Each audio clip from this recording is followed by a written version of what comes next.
Sounds great. Hey, you guys, welcome back to Listen Bitch Presents Tell Me Why You're Special. This is the arena where we don't just talk about success, we talk about what it actually costs to get there and what it takes to rebuild when clarity is gone. Because the truth is, some of the strongest, most capable people, they're not broken, they've just been carrying too much shit for too long. And God did not create you to live in survival mode forever. He calls you back to clarity, to peace, to a life you can actually hear yourself again. So if you've ever felt like you lost yourself while trying to hold it all together, this conversation is for you. Today's guest is Debra Bowers. She just doesn't just talk about rebuilding. She's lived what it takes to come back from it. I think you guys are going to love her. Like, we probably had a whole episode before I hit record of just a conversation. She's amazing. Debra, thank you for coming into the hot seat. I start everybody out with a launch question of give us your elevator pitch and tell us what makes you special. Well, that's fantastic. Thank you so much for having Yeah. me. I really help businesses and other agencies and individuals with growing their business through connection and demand building rather than using sales tactics and techniques. And it helps them get their sustainable growth rather than that seasonal and that reactive growth. Yeah. So we're talking about buying personalities, sales psychology, and really digging in and how people connect and how they buy because it's different for each of us. Yeah. That makes a lot of sense. What is that? How does that work in with the fact you said clarity went offline? Um, what did that? What is that translated in real life? What does that feel like? Look like? At the time, well, for me, I mean, it looked like me on my knees crying Yeah. most of the time, but I Yeah. was in my early 50s. I'll be 60 later this year. And so it I hasn't think been she's that. lying. If you guys are watching the video, okay, so we all know. I definitely look younger than I actually am. And I'm, of course, very grateful for that. Yeah. But I was in my mid 50s and I had been stuck for quite some time in my professional life, in my marriage, and I couldn't make a choice to change it, like really stuck.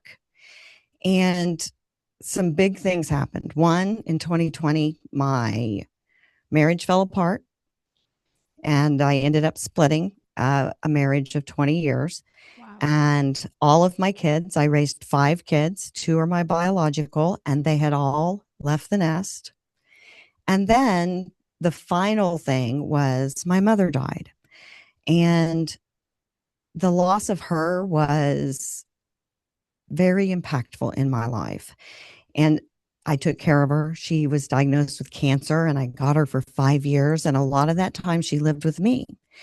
And so I had this big open emptiness, right? Because Mhm. even when you choose, like I chose to be divorced, but that's a whole big empty spot Yeah, it is. in my life, in my soul, in my thought processes. So I had all of this emptiness now. I had one person left to take care of, me, and I had absolutely no idea how to do it. Yeah. So there was a lot of emotional reactiveness. Everything made me upset. There was a lot of indecision, and I don't know what to do. And I can't decide what to do.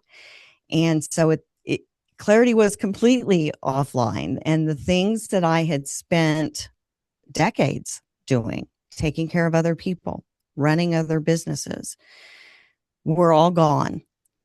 And that was a point to me. And I was incredibly thin, Yeah. very, very thin, a good 30 pounds lighter than I am today. And I look Wow. pretty good today. So I was unhealthy. I was always an athlete. And so I was used to feeling strong, Yeah. and I didn't feel strong at all.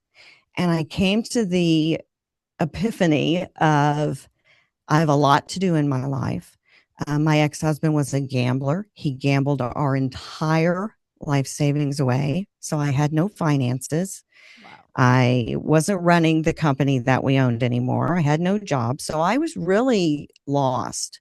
I said, I have a lot to do, right? I mean, I have a lot of ground to make Yeah. up, and I have a purpose still. I have a lot left I want to do, Yeah. and I can't do it if I feel like this. Yeah. So it started with something simple of, I don't want to feel this way anymore. Yeah. And that is when I I turned my life around. I changed my mindset, which was it was huge. I couldn't have made any of those changes. I went into grief counseling that helped me tremendously get through all of that emptiness that I had inside. And it helped me in a lot of other ways Yeah. too. A lot of realization there. And I started building back and remembering the things about myself that I loved. And along with that, kind of breaking down and clarity going offline, I'd lost my value perspective. Yeah. I grew up in a generation where women specifically were told, you're too much. Mm-hmm. You need to be quiet. You'd sure be prettier if you just smiled more. Mm-hmm. All of those things, as an older Gen X person, we did. And so I spent decades watering myself down to make other people feel comfortable. And when I sat there full of nothing but myself, Mm-hmm. that's what it felt like. If Yeah. I posted something online that someone disagreed with, or generated conflict, even if it wasn't with me, it was amongst people commenting, I would delete the whole post. And so I spent a lot of time fixing things, making everybody feel good, taking care of everyone else. And when I stopped doing that, I felt really lost. It takes a while to build all of that back. Yeah. And I found my voice again. I started my agency, I started my podcast. I'm now a partner in a consulting agency. And so I built all of that back by making changes in my life and really taking control. Yeah. You just like described the whole essence of the show and my message to people. Like, you guys hear her intro, she comes in, she's boss babying the hell out of her life, okay? Like, she's just boom, and then all of a sudden, like, she tells you where that came from. And it's like in one of those darkest moments where her identity is stripped away overnight. All of a sudden, you're not the wife. Kids have moved out, and eventually you're not the daughter either. And so that right there, I think is incredibly important for, the people listening. I want them to understand there was no magic wand. No one came and saved you.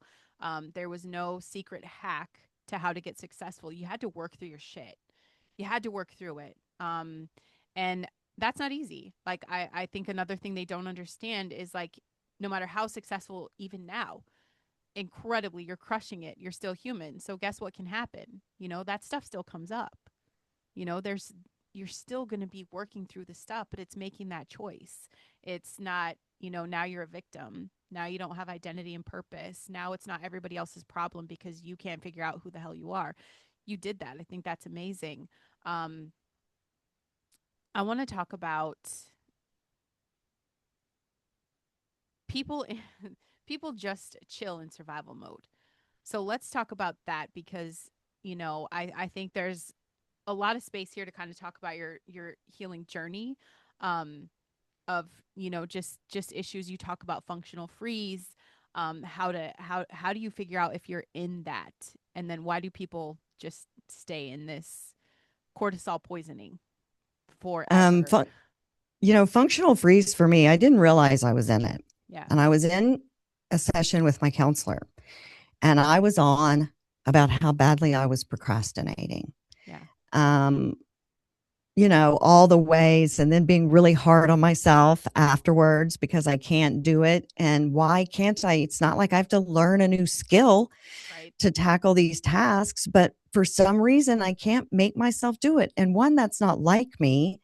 And so then all of the negative talk about procrastinating, he let me go on for about 10 minutes. So I had fully explored all the ways that I Yeah. was procrastinating. And he said, Deborah, you're not procrastinating. To which I replied, yes, I am. You're not listening to me. I just explained all the ways. Yeah. And he said, no, you're not. You're in fight or flight. you're the deer. Yeah. You literally cannot do it. Yep. Your subconscious has taken control, and that means your conscious mind isn't choosing. And that was a huge epiphany for me, to realize that there's a difference between, yeah, I need to do that, but it's a sunny spring day and I'm going to go to the lake instead, Yeah. real procrastinating, Yep. and having something that is seemingly simple that you need to do Yeah. that you can't even begin, right? That you'll do anything. Look, my ex husband's calling. Let me take that call, Right. right? Anything that I can do to get past it. And he gave me a grounding technique that he says will work and snap people straight out of even a delusion. But for me, it is incredibly effective, and I don't have to use it as much as I did at the Yeah. beginning. But it's called 5 4 3 2 1, and you Okay. can Google it. It takes you through all five senses and grounds you to the here and now, which is a safe place. Yeah. And when I do that, after I'm feeling stuck in that way, and it still happens to me, Yeah. it'll snap me out of it. I can walk in and do that task right then. Yeah. It's crazy how effective it is. Yeah. And so now I realize that probably for a decade, I was in functional freeze, and likely off and on throughout my adult life. And what that really looks like is I'm hitting my day-to-day stuff. I'm Yeah. taking care of my grocery shopping and my house, and I'm getting up and I'm going to work, and I'm doing all of those things, and I'm making decisions. Mm-hmm. But I know something's wrong. I can feel it, and I can't make a decision to change it. And it doesn't matter what part of your life you're in. If it's professionally, I know this isn't the right path for me. I know I should not be doing this, but I can't make a change. I knew my marriage was bad. I knew I wasn't able to communicate with him. I Yeah. could not make a decision to change my life. I know I need to do whatever this task is, Mm-hmm. but I can't make myself do it.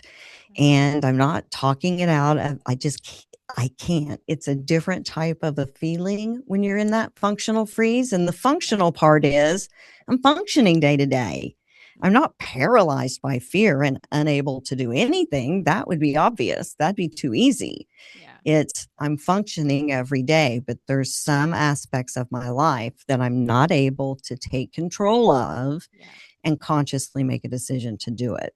Yep. And I think as women, I think collectively, we've been in functional freeze Yeah. for a while now. We know shit is not good. We know if we stood together, we could make changes. Yeah. And yet we don't do it. Yeah. No, I very much agree with that. And, I think just because we are women, we do take on the weight of other things too, right? Like I am, at functional freeze for me too, because I realize, I struggle with that a lot. But there's also days where I just realize, right, like I'm close to burnout, but it's not even a negative burnout because I love everything I do, right? Like I love being a mom. I'm a stay at home mom. We have that typical family dad provides. I love that. I love that I get to be here for my kids. I homeschool, I've taken responsibility for all those things. So I have all this stuff, and he's providing, and then I have all these passions like, well, I want to do all the things. I want to write the other book. I want to have, I've got 4 podcast shows. I want to I just want to do all the things, taking on clients. um and there's a point where I'm just like, as much as I love everything that I'm doing, like there's a point where I'll find myself on the couch cuddling my 7-year-old, and I'm just like, man, I don't think I can post those emails today.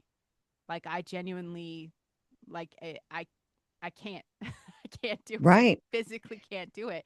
And I give myself the grace. I'm like, girl, like you're doing all the things. It's okay. It's okay. And that 5 4 3 2 1. I love that method. That's the one, like if I end up having to sleep to the alarm and it goes off and I don't want to get up because I know I'm going straight to the vibration plate in the weights, that's the 5 4 3 2 1, and it best thing to get me out of bed. Like you don't get to think about it. You're counting, I count down, the countdown method. I think Mel Robbins does it, not necessarily the senses that'd be like if I'm having the anxiety attack. I love that. But that it's really really helped me. But what do you think that people misunderstand when it comes to that burnout and overwhelm, and how can they bring that clarity to know, like, you know, am I How really when you're burnt in out? burnout, right? Because Yeah. burnout's different than freeze. Yeah.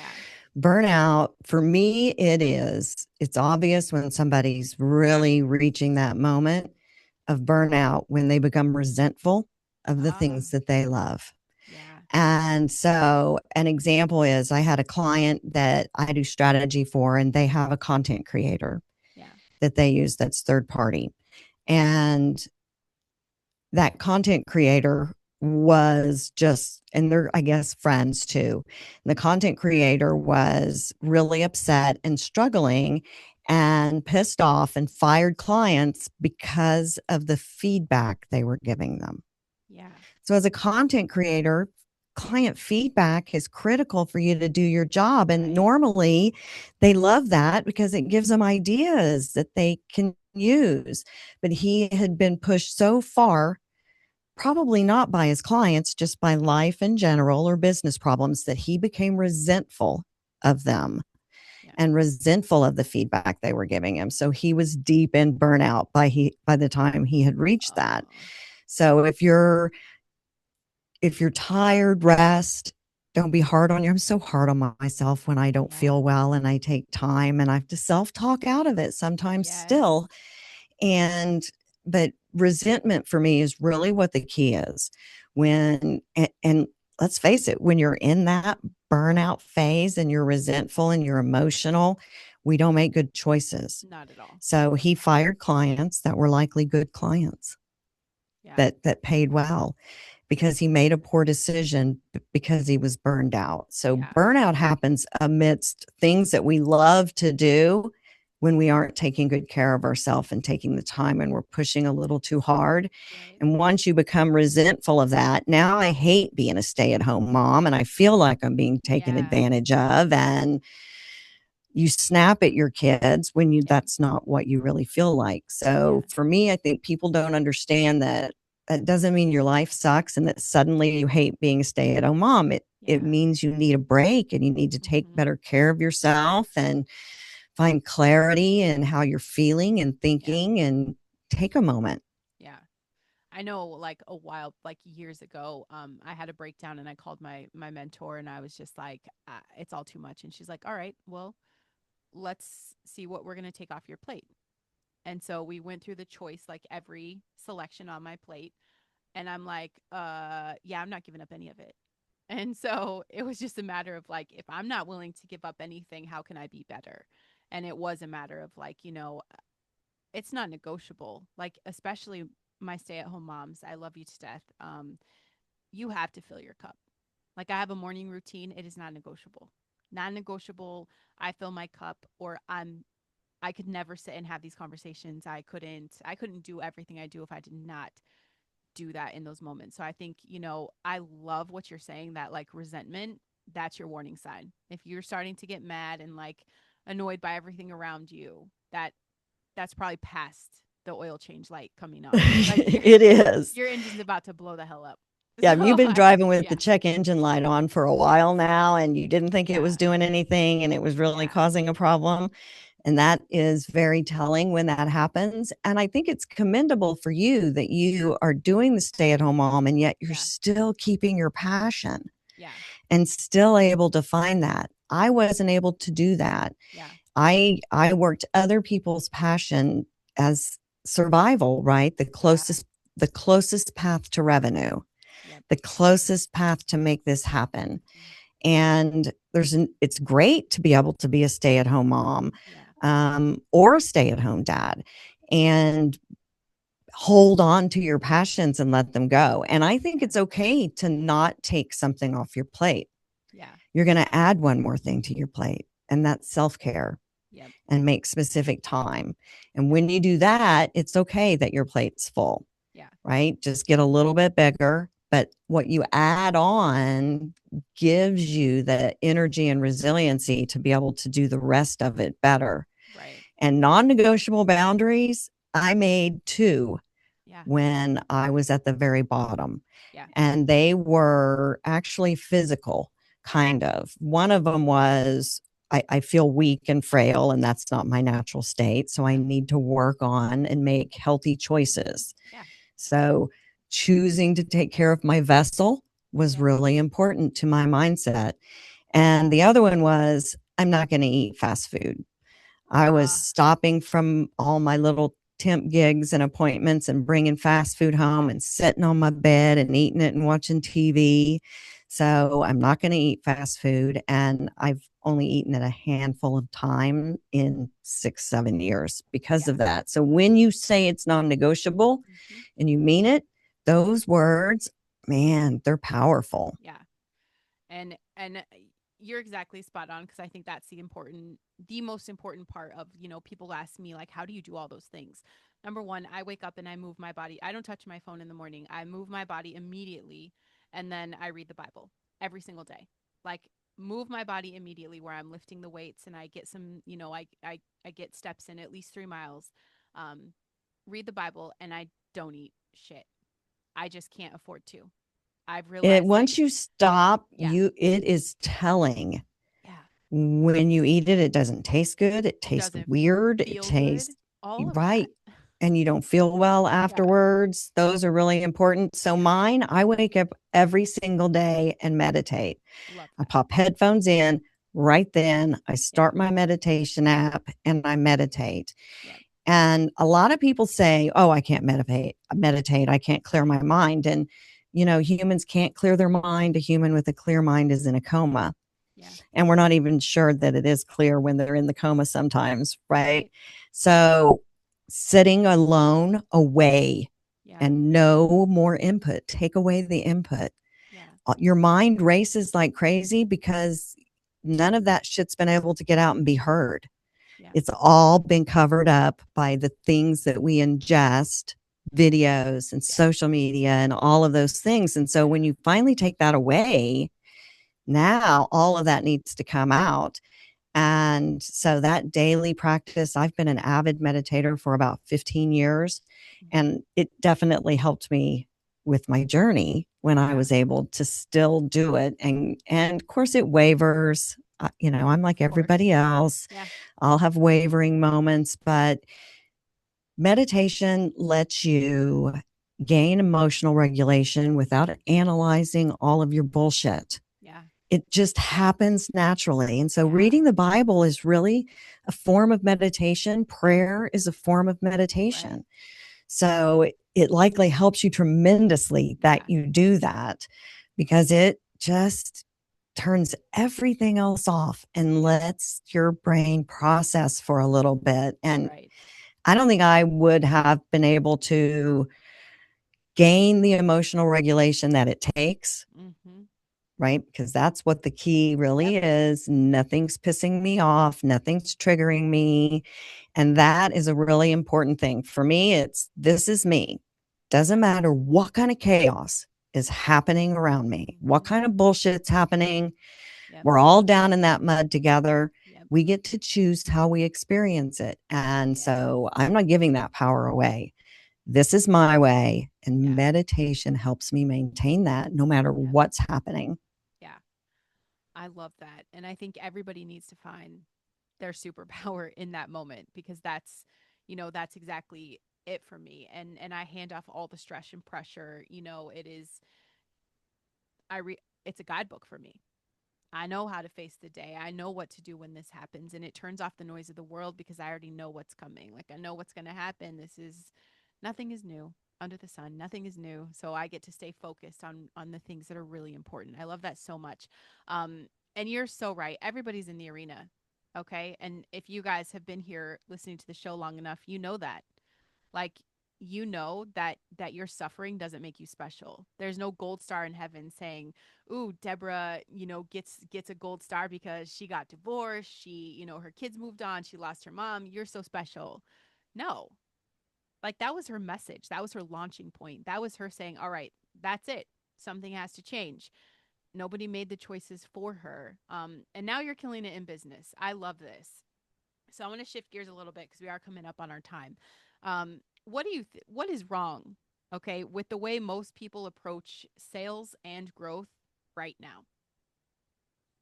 Sales is really where the misalignment between your leadership and your customers and their experience. Sales is where that really shows up.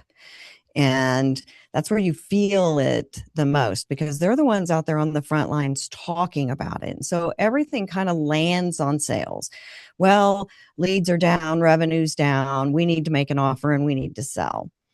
And then, I mean, most of the time when I meet with a business, sales culture and sales is so far on the back burner. We got to dig really deep to even find it to talk about because people want to sell, but they don't want anyone to know they're selling. Right.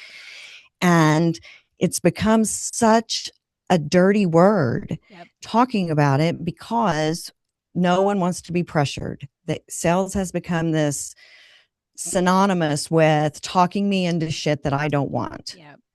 And what sales really is on a human level is a transfer of enthusiasm.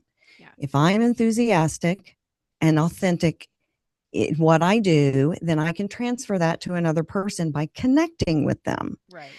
But when you sit down and you try to connect with somebody to sell them something and they don't know anything about your company yet, Yeah. you haven't built any demand, you haven't built trust. Now I'm trying to do that in this short amount of time, and that feels like pressure. Yeah. And they're like, I'm not pressuring, I'm just telling them everything. Yes, you're telling it to them right now without connecting. Right. So really, we've lost track of demand building. Yeah. When I first started back in the 1900s, I love it how Gen Z I says love that all it the time. too. It was always about demand building, building Yeah. demand for your products and services and for you as the provider of choice of those services. Yep. And branding that has been such a hot button really only focuses on that one little level, the part that's about you as the provider. Yeah. And often it doesn't do a good job of building demand. And so it's only effective for a short amount of time and really only for one buying personality. Yeah. And I have four, I kind of combined two. So there's really five because the influencers, social media changed a lot of it. But if you want to get sustainable growth, which is what we all want, Yep. so that we're not in panic mode, you have to pay attention to buying personalities that don't build trust easily. Yeah. We've all sat in front of someone that's a skeptical buyer. Yeah. You can tell they don't believe you. They've got that look on their face. Their dog's got that look on their face. They don't believe you. Yep. It takes time. But a satisfied skeptical buyer is the most loyal customer you'll ever get. You'll get more clients from them. They are worth investing the time.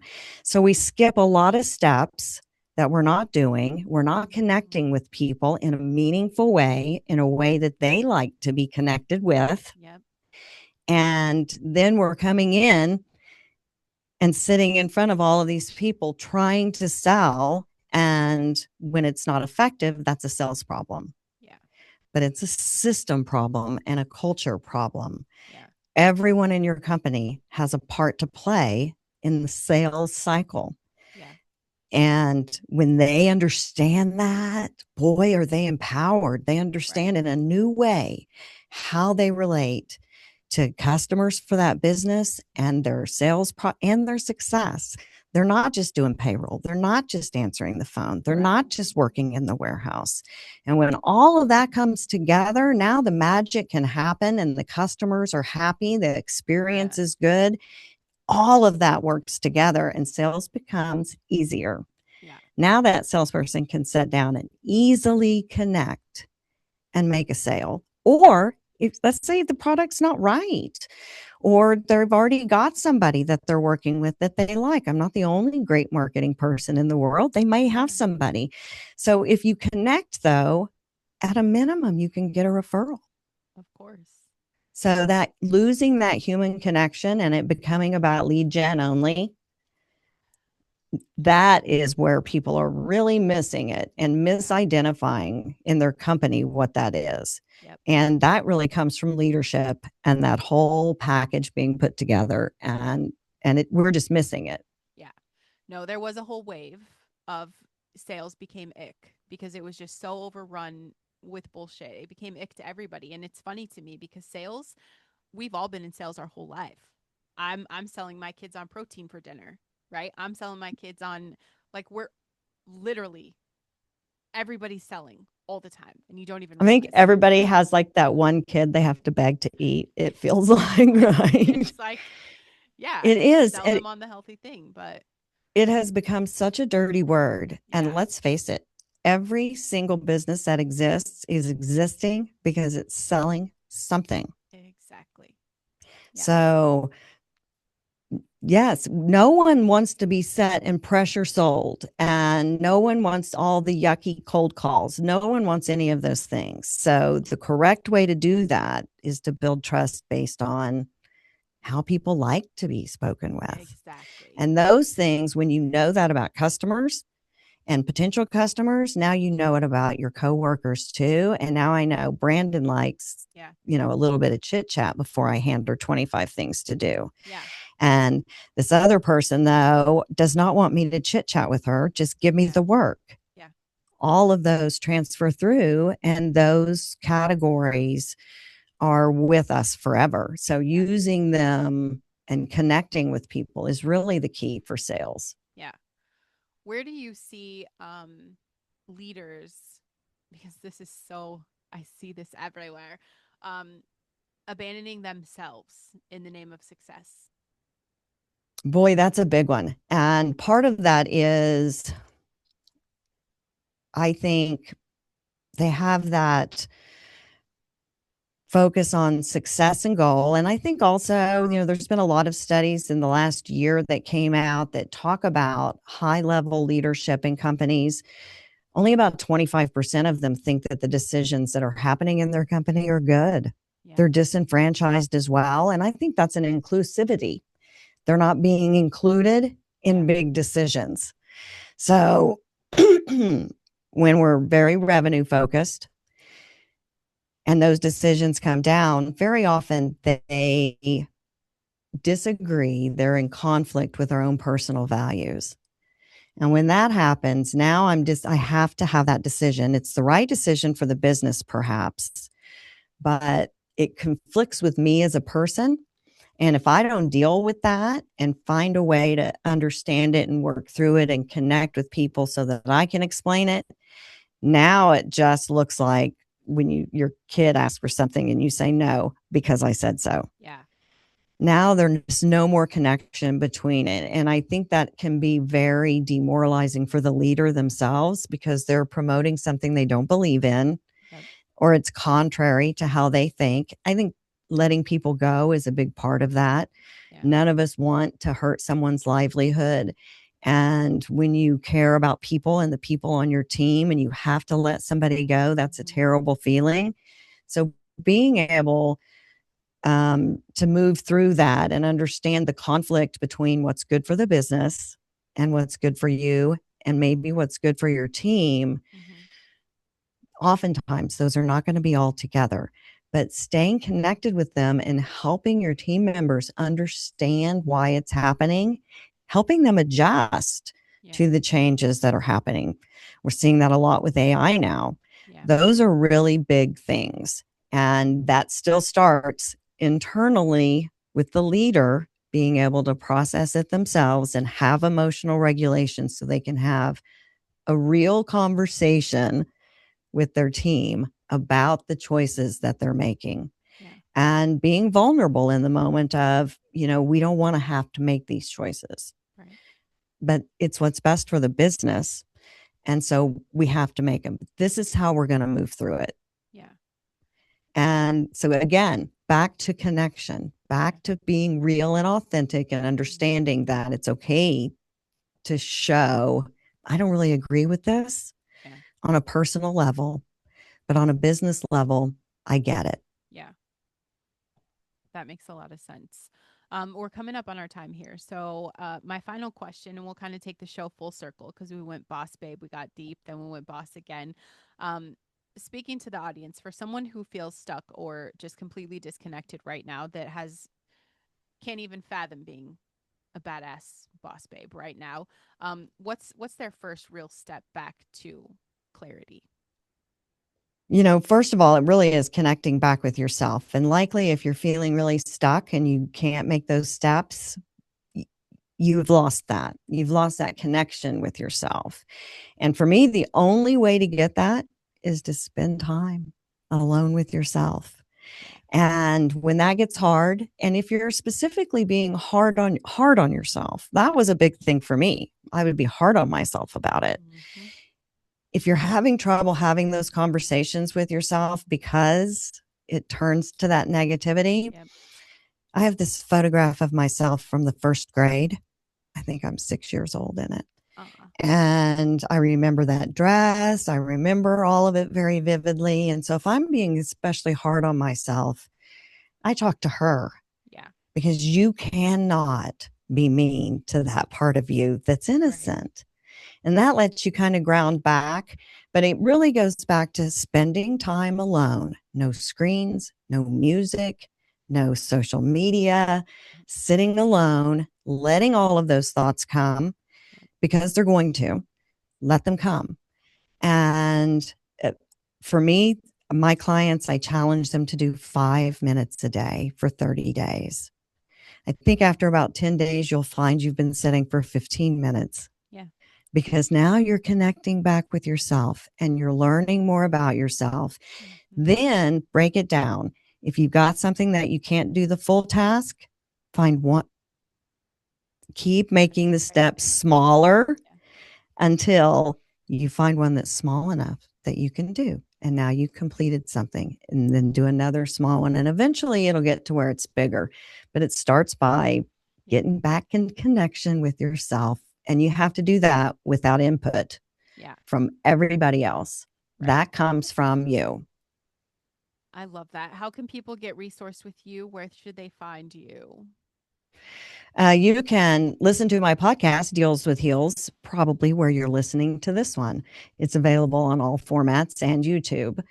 And then my website, hexagonmedia.net, is a great place. I'm on all social media, but LinkedIn is really if you want to connect with me, where I'm probably going to pay attention and maybe respond.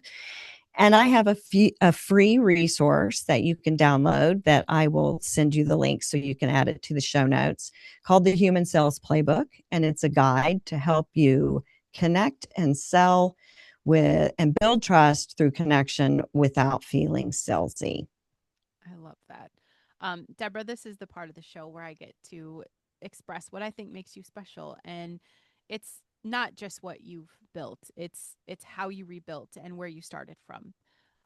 You didn't rush things. You didn't fake it. You didn't bypass what you went through. You didn't skip the steps. You took massive responsibility. You faced it. You understood it, and you turned it into something that actually is helping people to not only lead but just live better. And that is the depth that we need more people to move from. That is incredible maturity. Everything that could have kept you broken, every excuse for you to stay the victim and feel sorry for yourself and never take massive action, you took all of that and you have created something so beautiful. I love the impact that you're out here making. Just grateful that you moved into your potential and your calling. To everyone listening, you guys don't need me to say this again, but you don't have to stay in survival mode. God did not create you just to hold everything together. Like, you're allowed to have clarity, to make decisions from a really safe place, to build a life that doesn't cost you yourself. I'm calling you to just be radically honest and to be steady because that makes you magnetic. And please remember, your mess is your message. Even the burnout, even the grief, even the seasons where you felt completely disconnected and you're like, why me? That's where your wisdom comes from.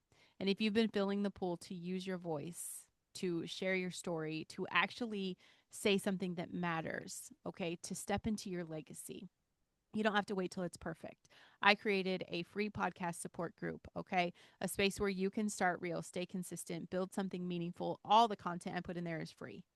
It is I'm telling all the trade secrets. I do not gatekeep, okay? Cuz your voice is your superpower, okay? That's where we start. That's where we bring on the humanity that Deborah's talking about, of just your people will know you. they will know you because they're going to listen to you and spend time with you every single day and be like, I trust her. You'll end up being able to sell anything to them. Okay. That comes with it.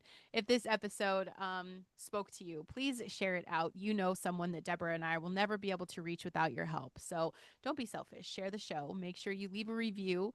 Stars are super cute. I appreciate them, but it really helps the show to be seen if you can go ahead and type out something. It takes a couple minutes. And if you're ready for the hot seat, you know where to come. Just stop by. Tell me what makes you special. Debra, you're amazing. Thank you so much for your time today. Thank you for having me in the hot seat. I really Yeah. enjoyed it. I felt like you and I could have talked about this Mhm. on a Joe Rogan sized podcast, Forever. 3 hours. And Exactly. I love what you're doing. I love how you're helping your audience. Thank It's you. so important that people understand how important their voice is. And if they're Yeah. being pulled to use it, they're meant to use it. Yep. I agree. I'll see you guys next time.